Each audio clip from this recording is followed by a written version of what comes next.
morning, everybody. My name's Darlene, and I have Parkinson's.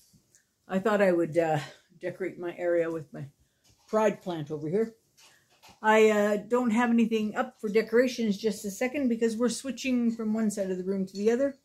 Be done by tomorrow, and I'll give you a tour of my new spot. I'm like Sheldon, you know, I have a spot.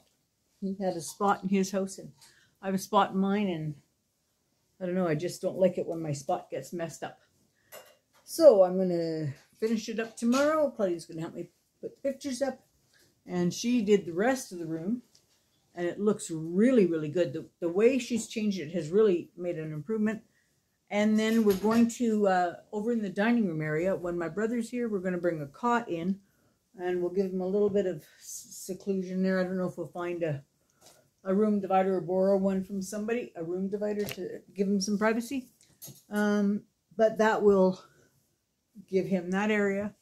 He probably will just bring the cot together at night or in the morning, and then we can just open it up again with the table. But anyway, we'll see. Seat? What's that? It's a hide-a-bed. It's a hide-a-bed, right? Yeah.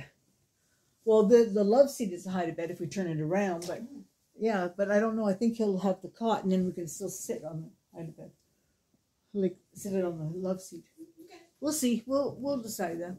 But anyway, he's coming on Tuesday, so we've got a few days to decide that. And I really like it. I really do like it.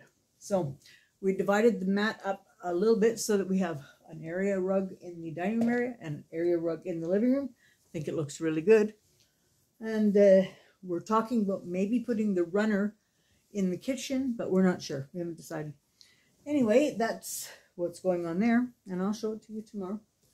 What's tomorrow? Tomorrow's Saturday, yeah.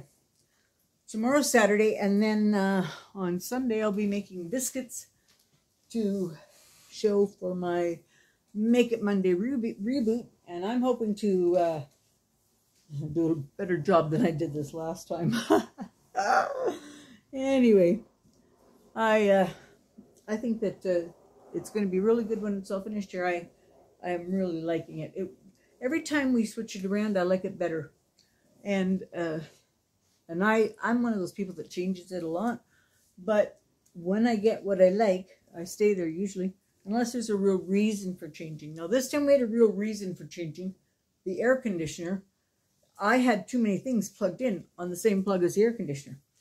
So therefore we had to spread the electrical use out, and I didn't even need half of what I had plugged in, so it's all been spread around, and we'll see how we do tomorrow. Okay, now let's see. What else was I going to say? I wanted to talk to you. Claudia, what did I want to talk about? I said that, didn't I? Yeah, you did say it. I did say it. What was it? I'm going to pause for a minute while we remember.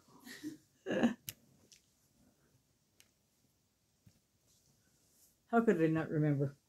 I wanted to talk about why I started the channel. I got a lot of new people here.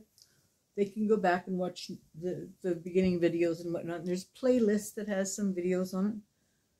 But in a nutshell, the reason I wanted to start the channel is I know that Parkinson's changes people over the years. And I know that the person that you change into isn't necessarily the person you were for your whole life.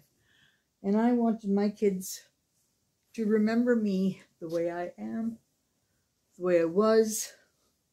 I don't want them to remember me as some old biddy that, you know, is mean and nasty and stuff. If that happens to me, I don't want them to remember that. So I'm making videos and telling family stories that they'll all be able to go back and watch.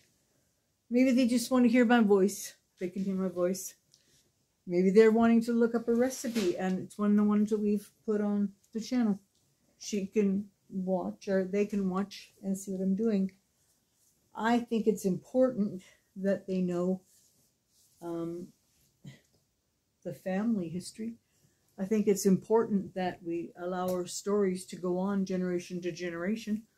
And I know that we've got very young grandchildren, and they won't know me. So this way they might get to know who I was.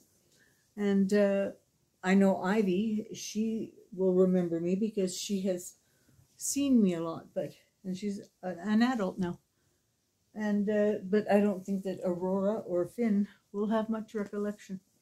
So I'm going to jam pack all I can into my time. I'm going to do the cookbooks so that they have the family recipes. And I'm going to write a letter to each of them with their cookbook. And then I'm going to hopefully live for a very long time, snuggling them and reading to them. That's what I want to do. Anyway, I just thought that I would sort of tell you why I started the channel. Has it sort of grown into something different? Yes. I only have so many stories, and then I start repeating myself.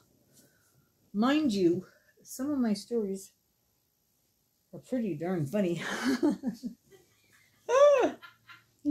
All right, I'm trying to think of a funny one, Claudine. You're a hoot. I'm a hoot. I'm a hoot. Let me talk to Claudine for 1 second. I got to remember a funny one now that I've built myself up. There you are. There we're going. All right. This was hilarious. We just had a good chuckle about it right now. Anyway, just before we cut the tape there, she said that I was the epitome of gollywogginess.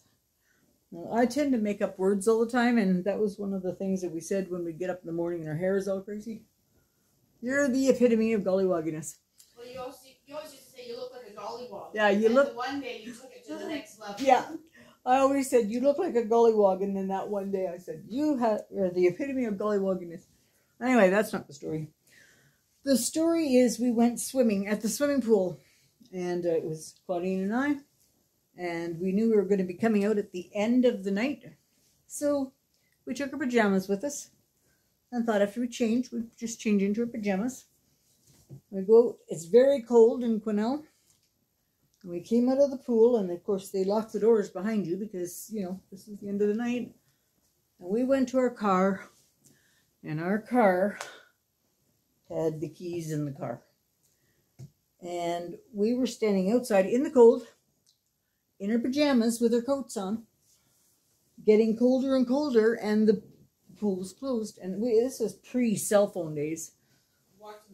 We walked to McDonald's to try and get to use a phone, to phone Bill to say, get the baby up, come down. Luckily, there was another vehicle. We didn't have two vehicles. We only had one. Luckily, somebody else had a vehicle that was in our yard, and we were able to use it. So anyway, he came down to rescue us. So I said to Claudine, we have to keep warm. We have to layer up. We have to stamp our feet and everything else to keep warm. It was very cold. So here we are in a parking lot.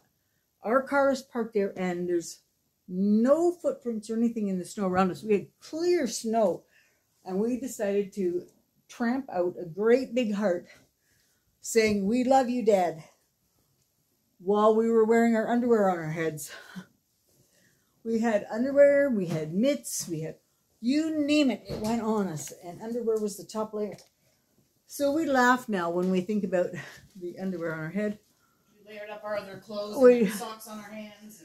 Socks on our hands. We were going to be warm no matter what. So when Bill came, he took one look at us, and I thought he was going to drive on and not bother picking us up. Oh, my goodness. That was some fun times we had. I don't know how we all lived through them, to tell you the truth. We had quite a few things that we shouldn't have lived through, but we did. I can remember one time that Khalidin was a little baby.